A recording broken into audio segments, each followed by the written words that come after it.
Malam teman-teman semuanya, senang sekali bisa menyapa teman-teman malam hari ini. Dan kita bisa berjumpa malam hari ini di live Instagramnya Sabda Youth. Terima kasih banyak sudah join teman-teman. Dan tentunya kita akan segera ngobrol dengan rekan-rekanku. Ya, invite rekan-rekanku yang lain ya. Semoga mudah invite malam hari ini sehingga bisa cepat berdatangan. Oke teman-teman. Ya, sebelum kita mulai, alangkah lebih baiknya kita berkenalan dulu. Dari Salomo, silakan memperkenalkan diri, terus Mbak Sandri, terus Windy ya. Silakan. Oke. Halo teman-teman, perkenalkan nama aku Salomo, asli dari Bali, tapi saat ini berdomisili di Solo, magang di Sabda. Mantap. Oke, apa ya? Saya. Iya, Mbak Santi. Oke, ya. Selamat malam teman-teman semua. Perkenalkan, namaku Santi. Aku asli Solo dan sekarang tinggal di Karanganyar. Aku melayani di Sabda. Salam kenal. Salam kenal. Ini silahkan. Oke, salam teman-teman. Perkenalkan, nama saya Windy. Saya berdomisili di Malang, Kabupaten Malang tepatnya. Pelayanan anak-anak, begitu saja di sekolah. Terima kasih, salam kenal semuanya. Oke, salam kenal. Nah, kalau kita sudah kenal dengan para guest kita atau dengan teman-teman kita yang akan ngobrol, kita juga mau kenalan dengan acara kita, yaitu Sabda Youth. Siapa tahu dari teman-teman baru pertama kali join dengan Sabda Youth, jadi aku mau jelaskan sedikit ya teman-teman. Sabda Youth adalah acara live Instagram dari Yayasan Lembaga Sabda yang akan ngobrol bareng, diskusi bareng, yang membahas topik-topik yang relate dengan anak-anak muda, yang kekinian, ataupun yang jarang dibahas di kalangan anak muda. Itu sesuai dengan visi kami, yaitu mempersiapkan anak-anak muda untuk menjalankan panggilan Allah bagi generasinya. Tentang Sabda Youth, teman-teman enjoy malam hari ini, nikmati obrolannya, dan silahkan banget ikut berdiskusi di kolom komentar. Karena topik malam hari ini menarik, merdeka ya. 2 hari lalu kita baru saja merayakannya, dan memang kita sudah menikmati kemerdekaan itu. Tapi kalau melihat situasi kondisi saat ini, benarkah kita sungguh-sungguh merdeka, atau kemerdekaan kita itu hanya sebatas 17 Agustus saja, dan apakah kemerdekaan kita itu berarti hanya sebatas berdirinya suatu negara dengan segala aturannya, hanya berhenti di situ, atau ada tujuan-tujuan lain dalam kemerdekaan itu? Mari kita bahas bersama malam hari ini ya teman-teman, dan termasuk juga peran kita sebagai generasi muda, anak-anak muda, dalam merayakan atau menggaungkan kemerdekaan ini. Oke, kita akan segera mulai diskusi kita, tapi alangkah lebih baiknya kita juga berdoa terlebih dahulu ya teman-teman. Saya minta dengan kasih Windy boleh menolong kita dalam doa. Baik, mari kita bersatu di dalam doa untuk memulai acara kita pada malam hari ini. Bapa di dalam surga, kami bersyukur Tuhan buat kesempatan pada malam hari ini yang masih Tuhan beri untuk kami boleh bertemu melalui media virtual. Kami akan memulai pelayanan kami, Sabda Youth, pada malam hari ini. Tuhan yang akan pimpin kami semua yang terlibat dalam pelayanan pada malam hari ini. Juga bagi seluruh rekan-rekan pelayanan Tuhan yang hadir pada malam hari ini, kiranya Tuhan juga memberkati. Untuk setiap jaringan yang kami gunakan, juga device yang akan kami gunakan, kiranya Tuhan berkati, jauhkan dari segala kendala yang ada. Terima kasih Tuhan, kami akan awali pelayanan kami pada hari ini, kami serahkan ke dalam tangan kuasa-Mu. Haleluya, amin. Amin. Nah teman-teman, berbicara soal kemerdekaan nih gitu ya, seru juga kayaknya kalau kita sedikit nostalgia mundur ke belakang, melihat kembali bagaimana indahnya kisah perjuangan bangsa kita, para pendahulu kita, para pahlawan. Nah, kayaknya di era sekarang juga sudah sedikit jarang terdengar cerita-cerita itu, selain dari gambaran besarnya aja ya. Dan kalau teman-teman juga lihat di TikTok, banyak sekali generasi muda zaman sekarang yang harusnya menjadi generasi emas, yang sering diplesetkan jadi generasi cemas gitu ya. Nggak hafal nama-nama tokoh pahlawan gitu kan, atau cerita-cerita kemerdekaan itu banyak yang nggak tahu gitu ya. Nah, berangkat dari situ kita mau ngebahas sedikit nih. Jadi sebenarnya gimana sih kemerdekaan Indonesia itu bisa terjadi? Bagaimana prosesnya mungkin? Kapan juga boleh gitu? Kapan sebenarnya kita itu merdeka, dan mungkin bagaimana sih perjuangan bangsa kita untuk mencapai kemerdekaan itu? Silakan, siapa mau sharing duluan? Oke, mungkin dari saya Kak Rey. Ya, kalau berbicara tentang kemerdekaan tadi diawali dengan kata kapan gitu ya, sudah sangat jelas bahwa itu terjadi. Kemarin kita sudah peringati bersama ya teman-teman, 2 hari yang lalu kita memperingati kemerdekaan Indonesia gitu ya, tanggal 17 Agustus. Berarti hal itu terjadi 80 tahun yang lalu, berarti tepat tanggal 17 Agustus juga ya, tahunnya 1945. Kalau berbicara bagaimana sih kisahnya begitu ya, pasti prosesnya sangat panjang dan siapa saja tokoh di dalamnya, wah ini saya sendiri aja yang jadi guru aja juga nggak terlalu hafal begitu ya, suruh menghafal satu persatu saking banyaknya itu memang, wah keren ya mereka dengan perjuangan mereka sangat luar biasa begitu. Tapi satu hal Kak Rey mungkin yang saya ingat begitu ya, tentang anak-anak muda waktu itu golongan muda mendekati hari kemerdekaan waktu itu mereka sangat bersikeras untuk memperjuangkan kemerdekaan gitu ya supaya Soekarno-Hatta itu segera menyampaikan kemerdekaan Indonesia. Itu sih yang mungkin aku ingat begitu. Menarik. Ya, nambahin juga. Jadi tadi kalau Vindi bilang terkait proses gitu ya, ya aku pikir kemerdekaan itu tuh nggak datang tiba-tiba gitu ya atau gratis gitu ya. Tapi ini tuh kayak jadi satu hasil perjuangan yang panjang karena kan sampai bertahun-tahun lamanya gitu ya. Bahkan perjuangannya ini tuh nggak apa namanya nggak cuman butuh semangat gitu ya, tapi juga sampai ada yang kehilangan nyawa, bahkan tetesan air mata entah sudah berapa banyak gitu ya. Dan perjuangan ini tuh nggak cuma dilakukan oleh orang-orang yang sudah tua gitu ya, atau yang sudah senior gitu, tapi mereka yang masih muda pun mereka juga ikut ambil bagian gitu di dalam perjuangan kemerdekaan ini. Ya, kalau dari aku sih, aku juga setuju dengan pendapat Bu Santi. Tadi aku ingat ada berapa negara yang pernah menjajah Indonesia. Itu kan Inggris, Jepang, Belanda, Portugis gitu. Nah itu salah satu aja Belanda itu sudah sampai 142 tahun pernah menjajah Indonesia. Bukan yang 350 ya. 350 seingatku ada dulu di buku sejarah. Tapi 142 tahun. Tapi 142 tahun itu lama. Perjuangan yang dilakukan oleh masyarakat-masyarakat Indonesia itu juga pasti banyak. Mereka mungkin dulu hanya berlawan dari daerah per daerah saja. Tidak pernah ada perlawanan yang unifikasi gitu. Tapi mereka membela untuk daerah mereka sendiri. Tapi makin lama makin menyatu menjadi satu wilayah, jadi wilayah Indonesia. Jadi menurutku perjuangan yang dilakukan pada zaman dulu itu sangat banyak, sangat besar. Nah, nyambung dari itu, tapi menariknya ya, meskipun para pahlawan ini berjuang di daerahnya masing-masing, tapi spiritnya tuh sama gitu. Spirit kebebasan, spirit kemerdekaan. Sehingga meskipun dalam tanda petik untuk membela daerah-daerah tertentu ya, di Madura pasti ada pahlawan sendiri, di Jawa Timur juga ada pahlawan sendiri gitu kan. Tapi semangatnya sama, yaitu melawan penjajah dan mencapai kemerdekaan. Dan ini harus menjadi contoh, termasuk juga ini kayaknya harus jadi highlight gitu dibanding soal tahunnya gitu. Karena percuma juga kita membahas tahun seberapa lama, seberapa pendek, karena bukan itu masalahnya, tapi bagaimana mereka memperjuangkan para pahlawan kita ya, memperjuangkan kemerdekaan itu yang layak digaungkan dan diapresiasi sih menurutku.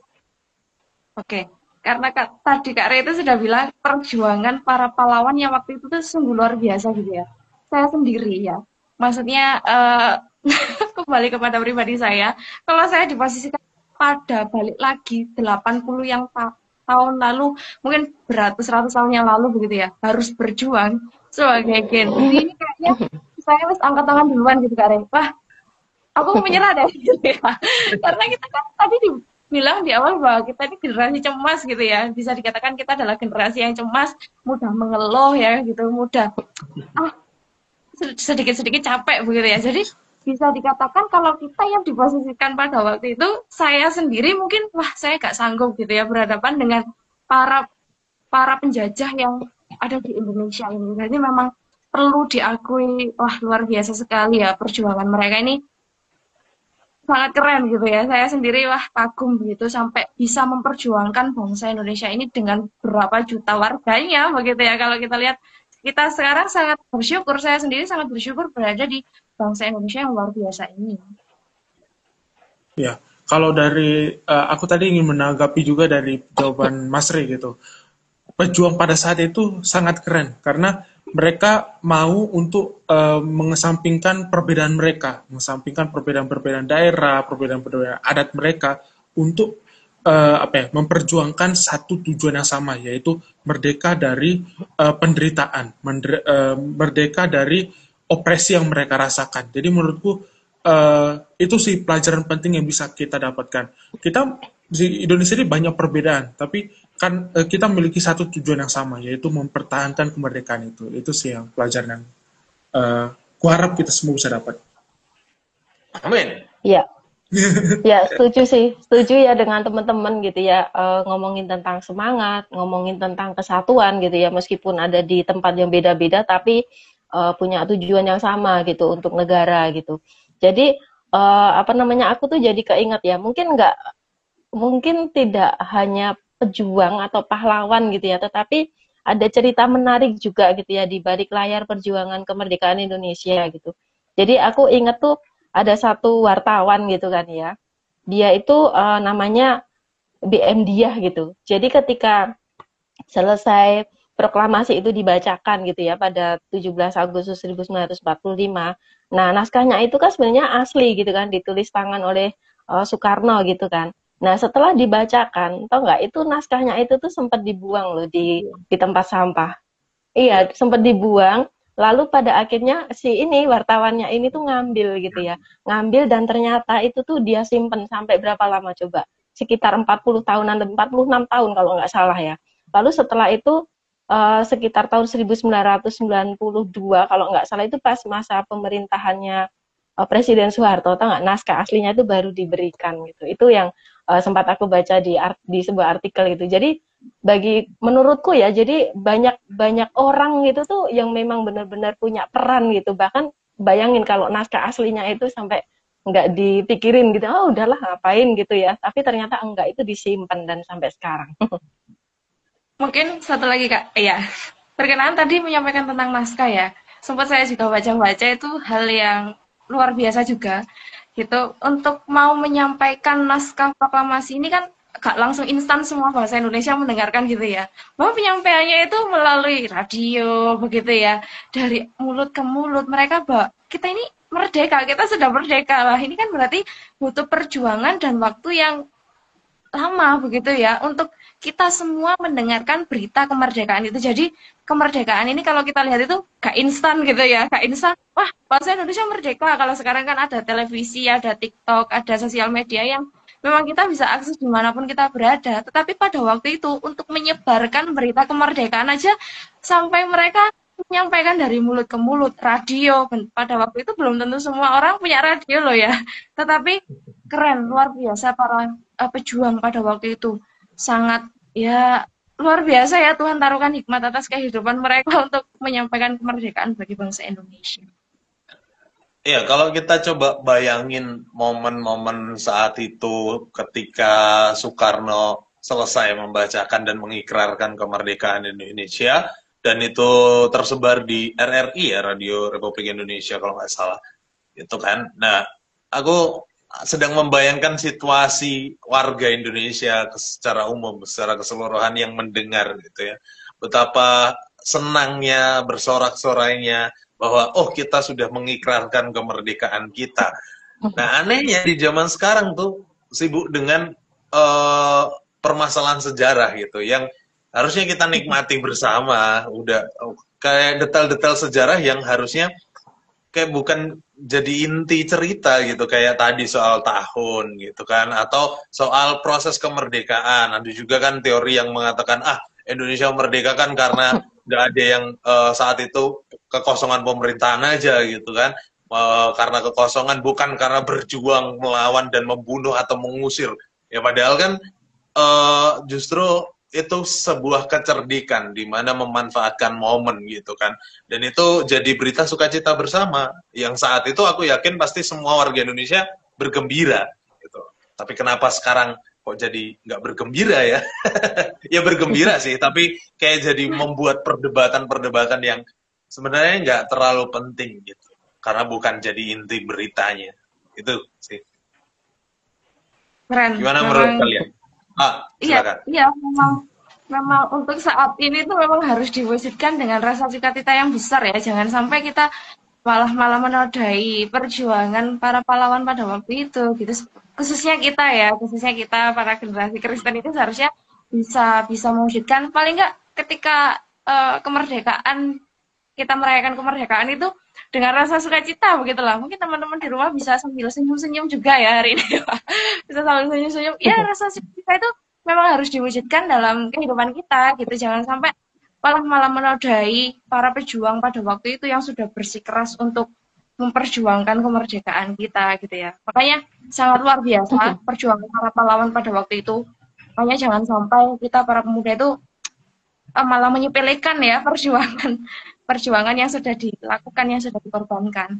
Kalau bahasa sekarang itu sebenarnya kan perjuangan itu belum selesai pada waktu itu saja Kak ya. Setelah proklamasi sudah disampaikan bahwa Indonesia merdeka, bahkan masih dibilang ada part berikutnya begitu ya. Masih lanjut part 2, perjuangan bangsa Indonesia itu masih lanjut part 2 dengan pertempuran-pertempuran di bangsa kita sendiri. Nah, berarti seolah-olah kalau kita lihat dari kisah yang sudah lampau begitu, apakah artinya bangsa kita itu belum merdeka yang sesungguhnya atau kemerdekaan itu belum selesai begitu? Apakah justru kemerdekaan itu menjadi awal untuk kita harus berjuang terus-menerus gitu ya, gak ada hentinya? Seperti apa, Kak? Ya, menurutku kalau ngomongin selesai atau belum selesai ya bisa dilihat dari banyak sisi sih, Kak Vindi. Jadi menurutku selesai gitu ya. Kalau itu secara politik atau secara fisik gitu ya, karena kan udah nggak dijajah lagi gitu kan. Jadi ya oke, kita udah merdeka gitu. Tapi kalau dilihat dari aspek yang lain ya masih harus terus diperjuangkan sih. Kalau misal itu masalah kesejahteraan, terus juga masalah pendidikan, belum lagi nanti masalah ekonomi dan berbagai bidang yang lainnya, ya itu tetap harus diperjuangkan supaya bisa menjadi lebih baik lagi. Ya, kalau dari aku sih ngelihatnya itu waktu kita merdeka itu kayak turning point. Kita akhirnya bisa mengendalikan negara kita sendiri. Kita bisa memastikan bahwa semua rakyat kita itu merasakan rasanya bebas dari opresi. Setelah merdeka itu, maka kita harus mempertahankan kemerdekaan dan mempertahankan kayak tadi Bu Santi bilang itu mempertahankan kesejahteraan, keadilan dalam hal hak, habis itu keadilan dalam hal ekonomi dan lain-lain. Nah, itu yang perlu dipertahankan menurutku saat ini setelah kita mendapatkan kemerdekaan. Ya, menarik ya.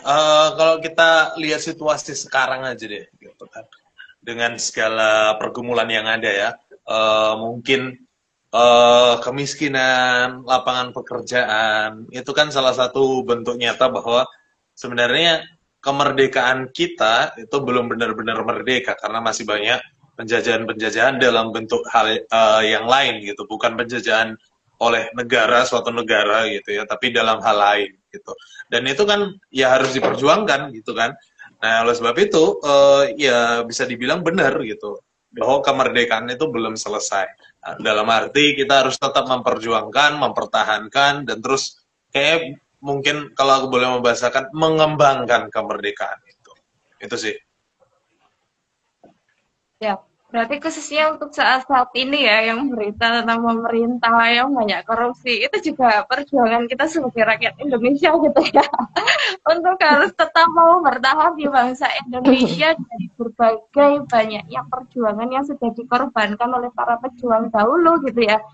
Ya, harus tetap mencintai produk lokal ya, meskipun di dalam bangsa Indonesia sendiri kalau kita lihat, wah sangat mengerikan gitu ya, para pemimpin yang ya memang mereka tidak takut akan Tuhan sehingga kita sendiri pun merasa tertindas dan lain sebagainya. Kemiskinan masih ada, kemudian korupsi, ketidakadilan kepada rakyat kecil, tidak kemerataan pendidikan, masih banyak sebenarnya. Makanya kita semua memang harus dalam hal ini memang kemerdekaan yang dulu kita sudah selesai berjuang dari masa penjajahan gitu ya, tetapi saat ini kita memang harus berjuang begitu ya, khususnya untuk bangsa kita supaya mengalami kemajuan begitu, jangan sampai semakin hari menjadi bangsa yang semakin mengalami kemunduran. Dari mana kemerdekaan itu? Ya dari kita sendiri, dari perjuangan kita sebagai bangsa Indonesia. Kalau dari saya itu sih.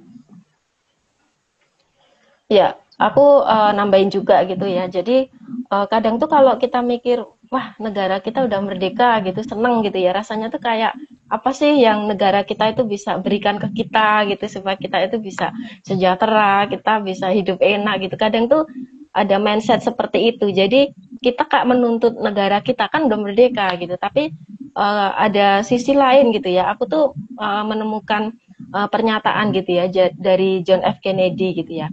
Tanyalah bukan apa yang negara akan berikan kepadamu gitu, tapi tanyalah apa yang bisa kamu berikan untuk negaramu. Jadi di sini tuh ya aku jadi teringat berarti kan ketika satu negara itu sudah ngalamin kemerdekaan ya warganya atau rakyatnya itu harus bagaimana bisa berkarya gitu supaya negara itu jauh menjadi lebih baik. Ya, aku jadi teringat juga terkait tadi tanggapan Bu Santi, jadi teringat kita apa ya, jangan hidup karena kita sudah merdeka, kita hidup sebebas-bebasnya gitu. Tapi kita juga punya tanggung jawab. Kita punya tanggung jawab sebagai warga Indonesia untuk ikut andil dalam mempertahankan kemerdekaan negara kita gitu. Ya, bukan berarti kita langsung ke pemerintahan Indonesia langsung bilang aku ingin pertahankan kemerdekaan Indonesia, tapi saling memiliki tujuan untuk mempertahankan kemerdekaan di sekitar lingkungan kita aja. Karena dengan itu saja kita sudah bisa mempertahankan bukan saja kemerdekaan tapi kerukunan antara lingkungan sekitar kita. Menurutku itulah hal yang terpenting. Ya, aku ya teman-teman. Nah, ini menjadi peran kita juga sih dalam menjaga kemerdekaan. Ya, salah satunya bentuk nyata itu adalah menjaga persatuan juga. Karena kalau kita buka media sosial sekarang tuh banyak perpecahan, teman-teman. Banyak dua kubu-kubu yang cenderung nggak penting sebenarnya. Kayak tim bubur diaduk dan tidak diaduk gitu ya. Ya, adalah hal-hal lain. Tapi itu hal sepele ya. Itu mungkin bisa dibilang hal bercandaan. Tapi yang lebih esensial kan soal SARA. Itu juga terpecah belah kan. Dengan banyaknya mungkin kayak sekarang yang terjadi penolakan gereja dan segala macam. Kalau teman-teman perhatikan TikTok, kalau ada yang bikin konten seperti itu, pasti ada akun-akun bodong yang komentar agama ini keras bos gitu, ya gitu-gitu. Itu kan jadi SARA ya gitu ya. Dan harapannya kita yang mengerti itu tidak terpancing dengan hal-hal seperti itu, karena bukan hanya soal kekristenan dan agama lain, tapi soal bangsa kita gitu kan. Nah, itu yang harus dijaga gitu, sehingga kita fokusnya untuk kesejahteraan bangsa juga gitu, bukan hanya perihal karena gereja kita harus bela mati-matian, enggak gitu, tapi karena kesejahteraan bersama, kedamaian bersama juga. Toh nggak baik kan ketika kita bermasyarakat tapi terpecah belah atau saling bermusuhan. Kalau berkaca lagi di sejarah kan, bangsa kita pahlawan-pahlawannya dengan berbagai agama dan berbagai suku juga gitu, dan bersatu untuk kemerdekaan Indonesia. Kita pun harusnya demikian. Itu sih. Betul. Satu hal sih Kak yang perlu diingat ya, bahwa kita negara yang multikultural gitu ya, dari berbagai budaya, agama, begitu, adat, istiadat. Seharusnya kita bisa menyatukan dari keberbedaan itu kita jadikan satu. Indah loh ya kalau misal dari berbagai banyak suku agama itu menyatu, itu rasanya indah begitu ya. Tapi karena sekarang ini kan zamannya sosial media, memang suku satu kemudian menghina suku yang lainnya, agama terutama ya, gak suka dengan agama yang ini, provokasi lah, jadi itu yang menimbulkan perpecahan. Nah, seharusnya kita bisa menjaganya gitu, jangan sampai kita, terutama kita ya yang melihat pada malam hari ini sebagai anak-anak muda Kristen, jangan sampai kita terbawa arus lah, saling merendahkan sana sini. Itu sih yang penting multikultural, jadi penting sekali kita jaga itu. Ya, ini Ya, ada satu tanggapan juga dari Kak Rahel Sley ya. Ya, kemerdekaan belum selesai. Memang sudah merdeka dari perang, tapi secara rohani kita masih terus berjuang gitu. Ini mantap sekali nih. Langsung merujuk ke rohani. Ini lebih dalam lagi kalau kita mau bahas kerohanian ya, seperti mempertahankan iman ya, di tengah situasi ya, seperti contohnya tadi yang sempat mention juga kan. Nah, itu jadi hal yang menarik untuk kita bisa mempraktekkan lah kemerdekaan atau menjaga kemerdekaan. Dan terlebih untuk ya balik lagi kesejahteraan bersama. Mbak Santi tadi, silakan. iya. Aku mau nanggepin itu ya, apa yang tadi Kak Vindi sharingkan gitu. Ya, aku setuju sih terkait provokasi, multikultural, terus juga ya banyak gitu ya, banyak beragam gitu di Indonesia ini gitu. Dan aku pikir satu hal yang perlu diperjuangkan gitu ya di Indonesia, terutama di era sekarang juga itu terkait literasi gitu.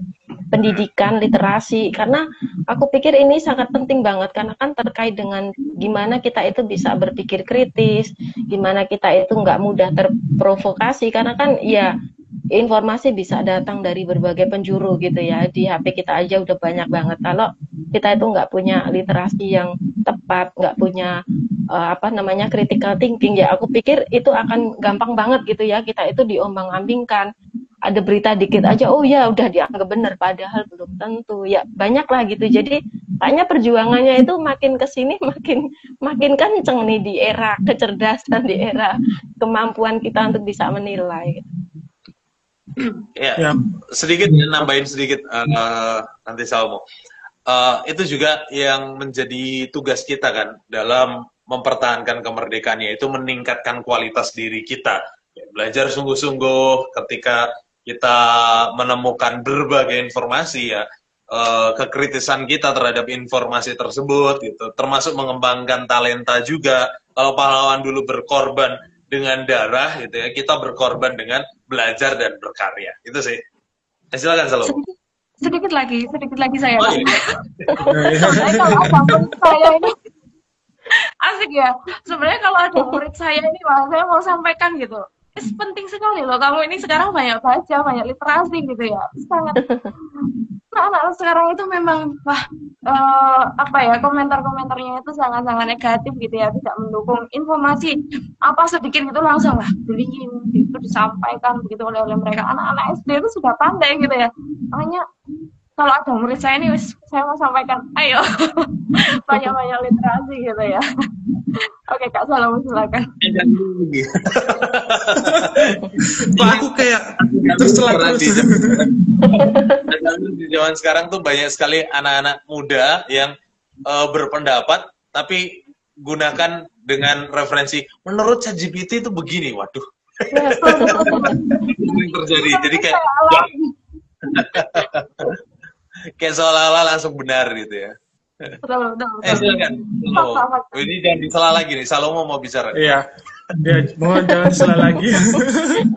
Ya, aku juga ingin menambah sih kayak apa ya? Dulu itu waktu zaman-zaman kayak wanti-wanti ada hoax gitu kan, kayak hoax berita buruk yang bisa memecahkan kita gitu. Selalu aja ada kan, dulu itu paling suka itu grup keluarga gitu, tiba-tiba apa ngesen berita ini gitu, baru ada pertempuran antara suku A dan suku B gitu, baru tiba-tiba banyak sekali di grup keluarga saling menanggapi gitu.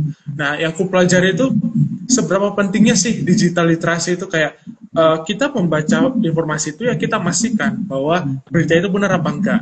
Kayak tadi Mas Ri juga bilang menurut ChatGPT, ya kita juga harus pastikan apakah informasi dari ChatGPT itu benar juga apa tidak gitu. Jadi informasi di internet itu banyak, tapi ya kita harus pastikan bahwa apakah benar atau tidak.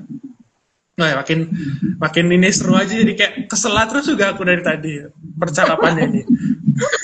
Aku jadi kepikiran sih, kita kan sebagai pemuda Kristen. Nah, kalau dalam POV anak Kristen itu merdeka itu seperti apa sih gitu? Teman-teman, menurut teman-teman bagaimana?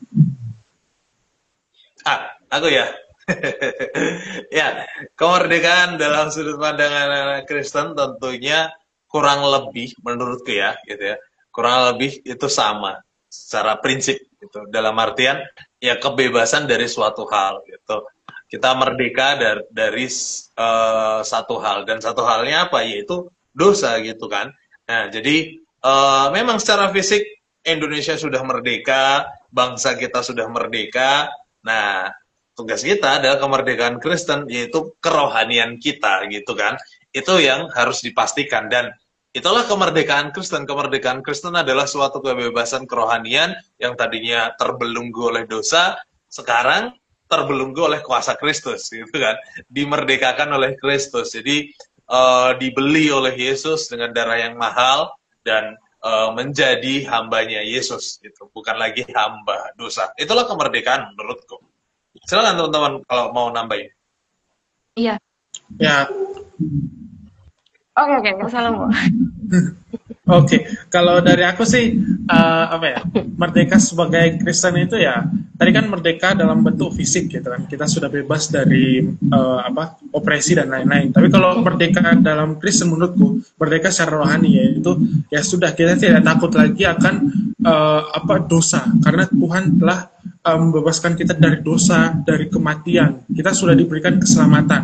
Nah, sama seperti tadi kita mempertahankan kemerdekaan fisik, kita juga harus mempertahankan kemerdekaan kita secara rohani, yaitu kalau kita sudah bebas dari dosa, masa kita mau melakukan dosa lagi gitu kan? Kayak sudah ditarik dari ketenggelaman dalam laut, masa kita mau nyelam lagi, tenggelam lagi, kan nggak mungkin gitu. Jadi menurutku kita sudah bebas dari dosa, maka kita harus pertahankan supaya tidak masuk lagi ke dosa itu. Iya, menarik tadi yang dikatakan oleh Kak Salomo ya, jadi lupa dengan yang saya mau katakan tadi gitu ya. Takut, jangan sampai kita takut dari dosa ya, tapi seharusnya kita malah yang menakut-takuti dosa loh. Jangan kamu di aku lagi gitu ya. Jangan kamu mendekati aku lagi gitu ya. Harusnya kita yang malah takut dosa, tapi kita yang harusnya jangan sampai kita sudah taruh pembatas gitu ya. Jangan sampai dosa masuk dalam hidup kita gitu ya, seperti Kak Salomo tadi bilang bahwa jangan sampai kita masuk ke jurang yang sama, sudah diselamatkan dari dari jurang, kemudian malah kita mau nyemplung lagi ke dalam dosa begitu ya. Berarti dalam hal ini kita malah gak jadi merdeka ya, jadinya hamba tadi ya. Satu ayat sih yang sebenarnya Paulus tekankan gitu ya dalam hidup kita, sama bacakan satu ayat begitu ya. Roma 6 ayat 18 itu kan dikatakan bahwa kamu telah dimerdekakan dari dosa dan menjadi hamba kebenaran. Nah itu maksudnya tidak jatuh di lubang yang sama. Berarti kita sekarang sudah hidup dalam kebenaran, bebas dari dosa gitu ya, bukan bebas tanpa aturan maksudnya begitu, tapi bebas dari dosa, dan kita sekarang hidup di dalam kebenaran. Amin. Ya, aku juga setuju dengan teman-teman gitu ya. Jadi kemerdekaan dari perspektif Kristen itu berarti memang kita sudah ditebus oleh Tuhan, kita sudah tidak lagi gitu ya diikat oleh belenggu dosa gitu. Dan kemerdekaan Kristen ini menurut aku juga bukan berarti terus kalau kita hidupnya jadi bebasnya gitu, enggak ya. Karena di Galatia sendiri juga Paulus bilang gitu ya, kamu memang telah dipanggil gitu ya untuk merdeka, tetapi janganlah kamu mempergunakan kemerdekaan itu sebagai kesempatan untuk hidup dalam dosa gitu. Jadi ya sebenarnya kemerdekaan yang Tuhan berikan itu, ini tuh menjadi pintu awal gitu ya, menjadi langkah kita untuk kita itu, kalau Tuhan kasih aku kemerdekaan berarti Tuhan tuh punya tujuan gitu. Nggak mungkin kalau kita cuma dimerdekakan, kita diselamatkan aja nggak ada tujuan Tuhan, nggak mungkin gitu. Jadi ya kita mesti ngerti tujuannya apa nih gitu. Berarti kita harus pergunakan kemerdekaan ini tuh untuk kita ikut panggilan Tuhan untuk melakukan kehendak Dia. Ya, mungkin tujuan kita merdeka juga disampaikan nih oleh Kak Immanuela ya, bahwa Kak Immanuela menyampaikan, marilah kita saling mengasihi, menghargai, dan bersama belajar dari smart user, khususnya menggunakan media dan platform digital. Nah, ini juga salah satu tujuan kemerdekaan kekristenan, yaitu menjadikan kita tuh smart user yang baik gitu. Bukan hanya yang baik, tapi yang benar. Karena dosa-dosa di era sekarang kan bukan kayak dosa yang zaman dulu ya, dalam artian actionnya berbeda, esensinya tetap sama. Kita sudah beberapa kali singgung ya di episode sebelumnya terkait dosa digital atau dosa zaman now dengan zaman-zaman yang dulu. Tapi yang jelas bentuk dosa di era sekarang tuh sangat beragam. Oleh sebab itu ketika kita dimerdekakan oleh Kristus, ya kita harapannya dan harusnya memang jadi smart user yang baik, menggunakan media dan platform digital untuk kemuliaan Tuhan, untuk memberitakan firman juga, bisa berbagi dan juga mungkin sharing bersama di Sabdayut itu juga salah satu bentuk kemerdekaan kekristenan ini. Itu sih. Ya, aku nambahin juga. Jadi kepikiran ini, karena kan kita tentang kemerdekaan dalam perspektif Kristen gitu ya. Berarti kan belum merdeka berarti kita tuh dijajah gitu. Apa sih penjajahan secara rohani gitu? Aku tadi tuh mikir-mikir apa ya? Pernah dijajah apa sih secara rohani gitu? Ya aku kepikirannya tuh ya mungkin ya kita itu kayak ngerasa tertekan, karena jiwa kita tuh kayak nggak bisa apa ya, nggak bisa los gitu, nggak bisa leluasa gitu. Bahkan mungkin berdoa aja kok rasanya kayak susah sekali, bahkan memuji Tuhan nggak bisa. Mungkin seperti itu gitu ya, salah satu bentuk penjajahannya gitu. Atau mungkin teman-teman pernah ngalamin mungkin atau pernah terpikir gitu. Ini karena masih ikutnya Sabdayut gitu ya, berarti pengalamannya anak-anak muda gitu ya. Penjajahan anak-anak remaja saat ini tuh tertekan ya dengan aturan-aturan yang ada di rumahnya gitu ya. Itu mungkin apa ya, dengan tantangan-tantangan teknologi saat ini gitu ya, mereka mengalami apa ya, jadi balik lagi sedikit literasi begitu ya. Ya karena pergaulan saat ini begitu ya. Kemudian kalau kita berada di sekolah-sekolah yang negeri, contohnya anak-anak muda sekarang gitu ya, mereka sedang bersekolah, berarti kadang mereka juga merasa selalu dihina begitu ya, dalam tanda kutip, karena mereka berbeda, minoritas. Nah itu mereka juga mengalami tekanan-tekanan dari teman-teman di lingkungannya. Bahkan yang tadi saya sampaikan itu, anak-anak sekarang itu lebih cenderung sedikit-sedikit itu dimasukkan perasaan begitu ya, jadi sering merasa bullying dan sebagainya. Itu yang sering saya temui di lingkungan anak-anak gitu ya, selama saya bersama dengan anak-anak remaja. Ya, kalau dari aku sih, kalau aku sharing apa ya, kenapa apa ya, gimana penjajahan bagi pemuda zaman sekarang itu ya, sosial media sih menurutku. Karena sosial media itu gampang sekali kita lihat postingan-postingan orang lain gitu. Aku juga pernah ngeliat itu kan, kayak aku kan sendiri suka ngoding gitu, baru ngeliat dari sosial media orang-orang ngoding itu kayak, apa aku kurang ya, kayak merasa diri sendiri tuh kurang percaya diri kok. Aku bisa sih ngoding gitu, tapi ngeliat orang-orang tuh kok kayak, aduh kok lemes aku jadinya, kok kayak dia itu hebat sekali gitu. Aku kayak, wah apakah aku kurang gitu, kayak ya kena inilah, self esteem itu kena karena ya sosial media itu. Jadi menurutku ya apa ya, penjajahan zaman sekarang tuh sangat berbeda bentuknya, tapi benar-benar bisa merusak perilaku kita. Jadi menurutku ya pentingnya itu digital literasi dan juga apa ya, percaya diri bahwa Tuhan selalu menyertai kita. Gitu. Betul. Saya ingat sekali anak-anak muda sekarang itu gampang minder gitu ya. Ya mungkin berarti Kak Salome tadi yang lainnya pintar, dia akhirnya merasa bahwa aku kurang. Nah itu yang mereka alami gitu ya.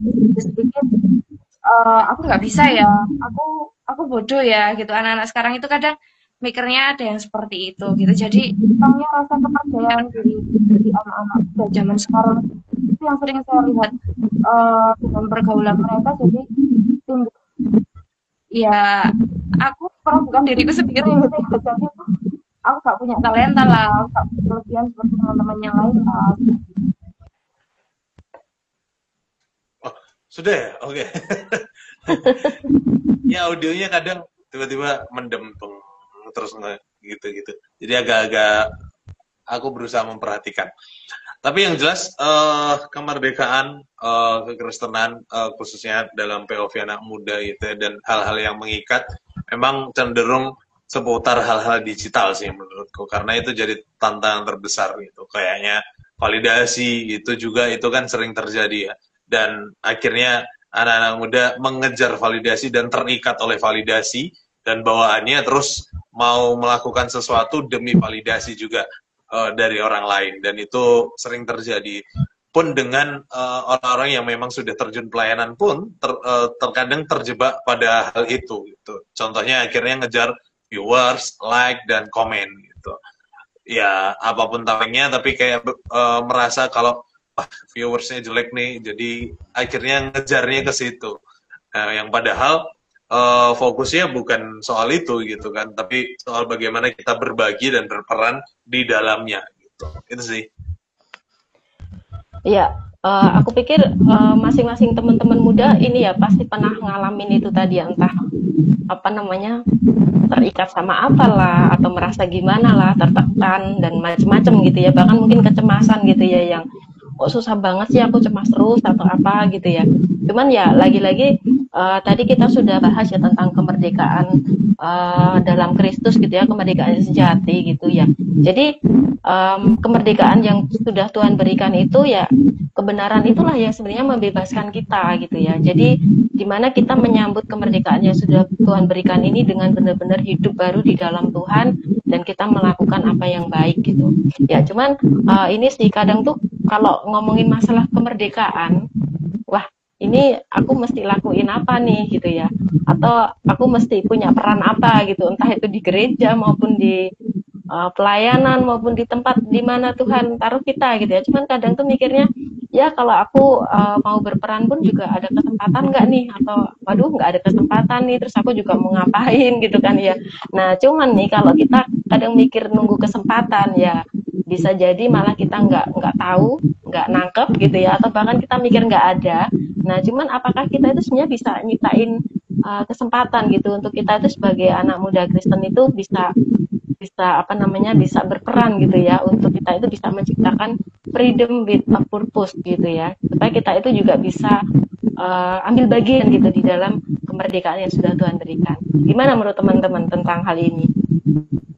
Ya, kalau dari aku sih freedom with a purpose. Jadi yang kudapatkan ya, kita sudah merdeka secara fisik maupun secara rohani.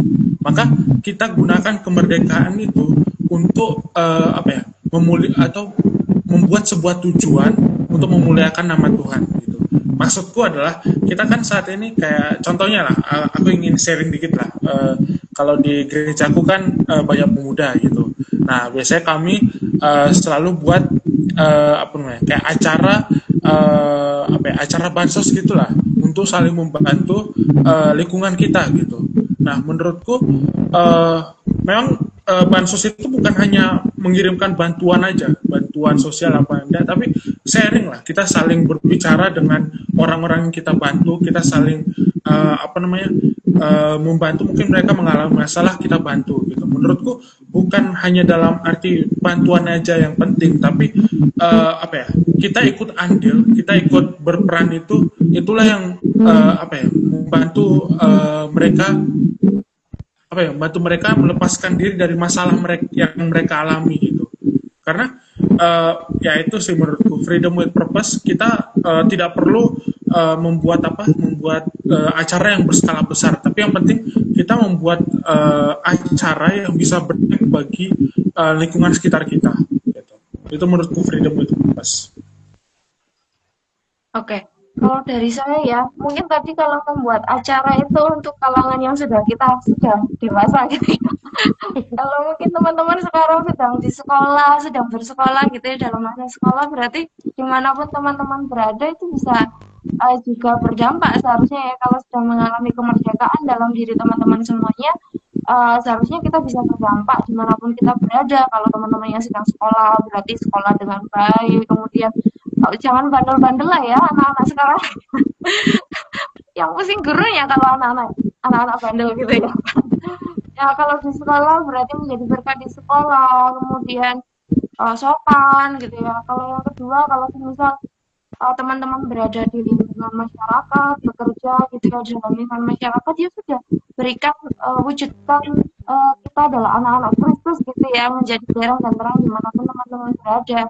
Apa yang bisa teman-teman berikan begitu ya. Jadi kesadaran diri sendiri, kemudian ketika kita bisa menempatkan diri dimanapun kita berada, itu kan yang paling penting ya. Jadi jangan sampai wah aku anak Tuhan begitu malah kita sombong menunjukkan kesempatan ini nggak jadi berkat gitu ya, malah kita tidak bisa mewujudkan kemerdekaan yang sesungguhnya di dalam Tuhan begitu. Malah kita menjatuhkan harga diri orang lain gitu ya, tidak menjadi berkat buat orang lain. Ya, peran ya freedom with a purpose itu. Merdeka dengan tujuan. Nah, pertanyaannya adalah tujuannya apa gitu kita merdeka. Dan dalam kekristenan adalah bagaimana kita dapat menciptakan damai sejahtera. Itu juga bagian dari tujuan sebuah kemerdekaan.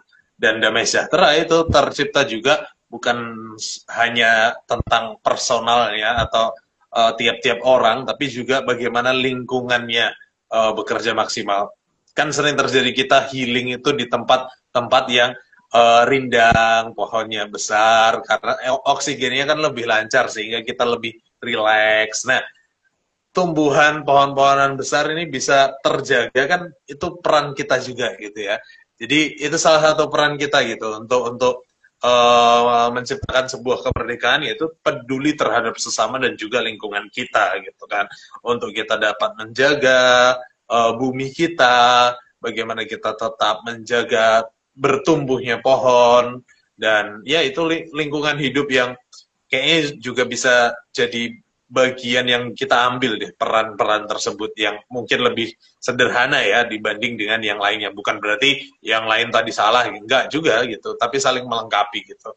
Kalau kita mungkin nggak punya kesempatan di yayasan atau komunitas-komunitas tertentu untuk bikin lomba maybe atau bansos tadi, ya kita ciptakanlah sendiri di lingkungan kita dengan hal-hal yang kecil itu. Itu sih menurutku.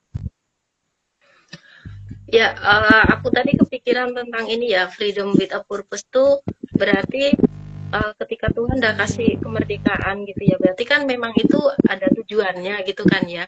Jadi kalau merdeka itu wah seneng gitu ya. Kadang tuh kalau seneng tuh cuman dinikmati aja.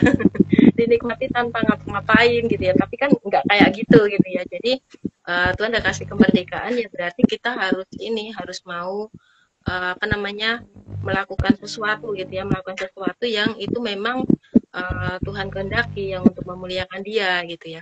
Terus juga praktisnya apa gitu ya, kalau ngomongin kesempatan tuh sebenarnya sekarang pun kita ada kesempatan gitu ya, detik ini pun ada gitu. Karena tadi tuh aku bayangin kalau pas Indonesia merdeka gitu kan ya, pasti kan semua pasti teriak tuh, teriaknya tuh kenceng-kenceng gitu ya, merdeka gitu, sampai harapannya tuh semua orang di belahan dunia tuh denger gitu ya, seneng gitu. Itu kan berarti identitasnya, itu kan identitas yang aku bangga loh sudah jadi orang yang merdeka. Apalagi kalau kita sebagai anak-anak Tuhan gitu ya, udah dimerdekakan oleh Tuhan, ya harusnya kita teriak kencang juga gitu ya, seneng gitu jadi warga negara kerajaan Allah gitu. Jadi ya sekarang pun sebenarnya kita jangan malu gitu ya untuk mengakui identitas itu. Oke, jadi saya suka balik lagi topik awal tadi pembicaraan ya, bahwa yang berjuang ya, kalau dulu itu pengen segera merdeka itu anak-anak muda. Berarti anak-anak muda kalau kita lihat sekarang harusnya punya peran yang sangat besar gitu ya, punya semangat yang sangat luar biasa. Anak-anak muda itu, kalau orang-orang tua kan biasanya abis yang muda aja lah yang bergerak gitu kan. Nah itu sebenarnya jadi kesempatan buat kita anak-anak muda ini, ayo kita semangat gitu, apa yang kita bisa berikan untuk bangsa kita begitu ya, apa yang kita bisa berikan buat gereja kita, terutama kita sebagai orang-orang percaya, apa yang kita bisa berikan untuk memuliakan anak Tuhan gitu ya. Jadi anak muda itu jangan banyak ngeluh-ngeluhnya dong, harus semangat gitu ya, jangan banyak mengeluh, sedikit-sedikit ngeluh, jangan jadi generasi cemas tadi seperti yang disampaikan oleh Kak Rey gitu ya. Kita memang harus kayak rasa perjuangan untuk terus ya mengalami kemerdekaan yang sesungguhnya begitu. Ya, ini ada pertanyaan dari rekan kita yang aku yakin ada kaitannya berkait peran ya, peran kita menciptakan kemerdekaan dengan tujuan gitu, atau menciptakan peran kita, yaitu dari Kak Krisnatadim gitu ya, menyampaikan seharusnya untuk menanggapi penolakan atau bullying dari bullying kepada umat Kristen yang terjadi di beberapa daerah. Kalau kita hanya diam dan mendoakan, apakah itu normal? kalau kita hanya diam terus kita doakan saja. Nah, gimana menurut teman-teman? Aku sedikit nambahin ya. Kalau menurutku kita menunjukkan kemerdekaan kita. Kemerdekaan dalam artian kita menjadi orang yang pribadi yang berbeda. Kalau kita dulu belum merdeka, pasti kita maunya melawan. Mata ganti mata gitu ya, gigi ganti gigi gitu ya. Tapi karena kita sudah dimerdekakan dan kita sudah dimerdekakan oleh Kristus, maka bentuk perlawanannya adalah dengan menunjukkan kasih gitu. Karena ya analogi sederhana, kalau api dipadamkan dengan api pasti akan semakin besar apinya gitu, nggak padam malahan. Tapi kalau api dipadamkan dengan air, ya akan semakin lebih kecil gitu. Jadi menurutku dengan menunjukkan kasih itu jadi peran kita juga sih dalam mencapai kemerdekaan itu juga. Itu menurutku. Silakan tambahin teman-teman. Ya, kalau dari aku sih, aku selalu apa ya, lihat berita-berita gitu, aku selalu apa ya, kayak was-was gitu.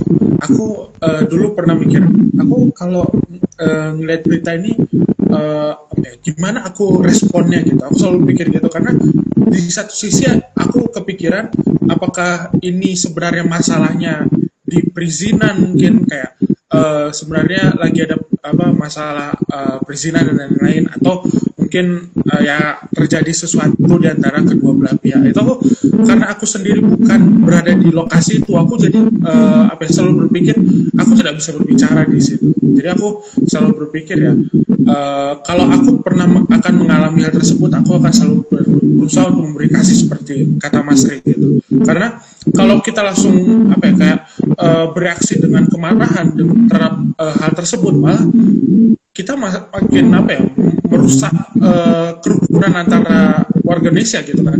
Apakah kita mau merusak perjuangan selama ini untuk mempertahankan kemerdekaan? Kan nggak mungkin. Kita kan maunya untuk tetap bersatu, tetap rukun satu sama lain. Maka responnya menurutku respon yang paling terbaik itu kasih, seperti kata Mas Sri. Jangan langsung marah, jangan langsung wah ini parah, wah ini gimana ini gitu ya. Tapi menurutku respon paling terbaik itu ya kasih. Gitu. Ya, aku nambahin juga, nggak gampang gitu ya kalau ada di situasi kayak gini gitu. Jadi ya nggak ada salahnya berdoa, karena itu memang yang paling penting gitu ya. Karena dengan berdoa itu juga kita minta hikmat gitu ya dari Tuhan gitu. Apa yang mesti dilakukan gitu. Tapi juga tidak ada salahnya untuk kita itu bersuara gitu ya, bersuara dengan kasih gitu tadi, bersuara dengan damai. Karena ya kita kan juga punya ini ya, punya hak juga kan ya untuk bisa beribadah. Kita punya hak juga untuk apa namanya, bisa datang kepada Tuhan, karena kan itu pun juga sudah ada di aturan negara kita juga gitu. Jadi tidak ada salahnya bersuara dengan kasih. Kita juga berdoa karena ya kita tetap minta pimpinan Tuhan gitu, karena kan pasti ada banyak pihak gitu ya yang akan kita hadapi gitu. Jadi ya benar-benar minta minta jalan yang terbaik juga gitu. Itu sih. Sedikit saja, tangan Tuhan tidak kurang panjang untuk menolong anak-anaknya gitu ya. Jadi pasti Tuhan akan menolong gitu ya. Kita memang bisanya dengan kasih, kita bisanya berdoa, ya sudah, itu yang kita bisa kerjakan. Kalaupun bersuara tidak didengarkan ya katanya tidak sama rata begitu, ya sudah, pasti Tuhan akan menolong begitu. Buktinya melalui dengan berbagai masalah orang-orang percaya, kemuliaan Tuhan semakin dinyatakan gitu ya, terjadi apalah begitu. Dan itu kan menunjukkan bahwa Tuhan kita luar biasa gitu. Itu sih dari saya. Betul, sepakat bahwa memang yang terbesar adalah Tuhan. Dan ini juga bisa menjadi salah satu peran kita dari komentar Kak Emanuela ya, lewat percakapan gitu. Ya memang tidak percakapan secara langsung ayat ini berbicara bla bla bla dan seterusnya, tidak, tapi lewat percakapan tentang solusi yang sesuai dengan kebenaran, kata-kata motivasi juga yang menyelesaikan masalah. Ya, dengan cara itu kita juga bisa membawa dampak atau berperan. Itu juga sangat baik lewat komunikasi. Intinya sangat baik jika dikomunikasikan, gitu ya, tidak langsung responsif. Gitu. Responsif dalam artian reactionnya untuk beraksi, gitu ya. Tapi ngobrol aja dulu, kayak kita nih sekarang ngobrol aja dulu. Nanti kita nemu Oke, tak terasa teman-teman, kan sudah jam 8, artinya kita saatnya berpisah ya. Sayang sekali, sebetulnya masih seru. Ini mau